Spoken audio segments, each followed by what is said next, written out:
क्या मध्य प्रदेश में कुछ होने वाला है? कुछ ऐसा जिसके लिए इतनी हलचल मची पड़ी है? मुख्यमंत्री पिछले हफ्ते 3 से 4 बार दिल्ली जा चुके हैं। मंत्रियों से, केंद्रीय मंत्रियों से, भाजपा के राष्ट्रीय अध्यक्ष से लगातार मुलाकात करते जा रहे हैं। इधर भोपाल में भी बहुत कुछ हो रहा है। तो इसके क्या मायने हैं? क्या कुछ बड़ा हो रहा है? नमस्कार, बिग टॉक विद ऋषि पांडे में आपका स्वागत है। पिछला एक हफ्ता मध्य प्रदेश की सियासत के लिहाज से बहुत महत्वपूर्ण रहा है। महत्वपूर्ण इसलिए क्योंकि लगातार दौरे, मेल मुलाकात, बैठक सब जारी है। भाजपा को लेकर पहले एक कहावत प्रचलन में थी कि भोजन, बैठक और विश्राम भाजपा के हैं 3 काम। लेकिन अब विश्राम की बात खत्म हो चुकी है।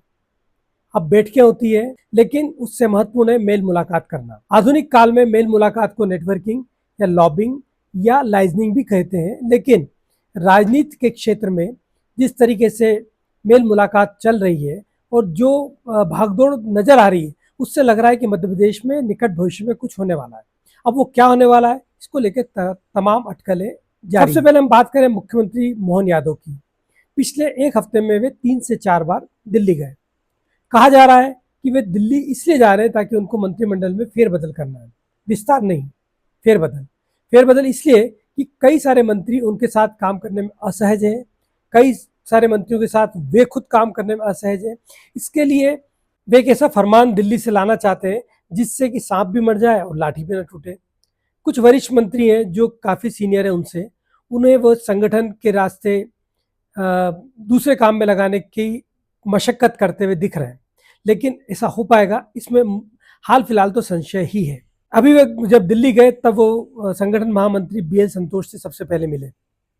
अब BL संतोष कौन है?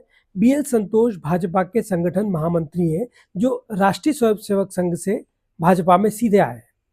उनका काम है संघ और भाजपा के बीच में पटरी को हमेशा चुस्त दुरुस्त रखना। संतोष पिछले पखवाड़े मतलब 15 दिन पहले खुद भी भोपाल आए थे, क्योंकि यहाँ पर असंतोष बहुत फैला हुआ था। यह असंतोष था कार्यकर्ताओं का, नेताओं का। कई बड़े नेताओं के पास जो चुनाव हार चुके हैं, उनके पास कोई काम नहीं है, कोई अपने काम से खुश नहीं है, कोई दूसरे के काम से खुश नहीं है। कुल मिलाकर ये सारी असंतोष की वजहें थी जिनको संतोष में बदलने के लिए BL संतोष को भोपाल आना पड़ा। उन्होंने मुख्यमंत्री से बात की। एक बड़ा मुद्दा और भी मध्य प्रदेश में चल रहा था, जो कि अब तो हाल फिलहाल उस पर विराम लग गया है। वो था उज्जैन में सिमवस के लिए किसानों की जमीन के अधिग्रहण का।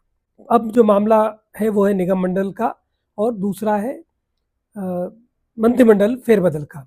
कुछ मंत्री हैं जिनसे पार्टी की छवि खराब हो रही है। कुछ मंत्रियों के नाम कुछ विवादों में चल रहा है, इसलिए मुख्यमंत्री मोहन यादव इन विवादों की आड़ में अपना जो उनका उद्देश्य है उसकी पूर्ति करना चाह रहे हैं।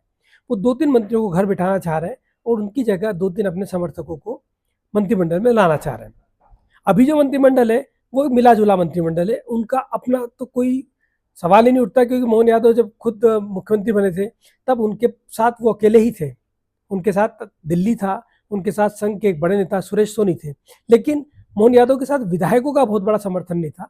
संभव है कि इन 1 साल से ज़्यादा समय हो गया है, इस बीच उनके भी कुछ समर्थक विधायक खड़े हो गए हों। अभी जो मेल मुलाकात चल रही है उसके केंद्र में है जगत प्रकाश नड्डा, शिवराज सिंह चौहान, BL संतोष और हेमंत खंडेलवाल। हेमंत खंडेलवाल मध्य प्रदेश भाजपा के अध्यक्ष हैं। 3 बार वे शिवराज सिंह चौहान से भी मिल चुके हैं। शिवराज सिंह चौहान हेमंत खंडेलवाल से मिल चुके हैं। BL संतोष से मुलाकात हो चुकी है। राष्ट्रीय अध्यक्ष नड्डा जी से उनकी मुलाकात हो गई है मोहन यादव की। उनके तत्काल बाद शिवराज सिंह चौहान भी उनसे नड्डा से मिलकर आ चुके हैं। लेकिन असली मामला अमित शाह से मुलाकात पर फंसा हुआ है। अमित शाह जो कि गृह मंत्री हैं, लेकिन भाजपा में होता वही है जो अमित शाह चाहते हैं।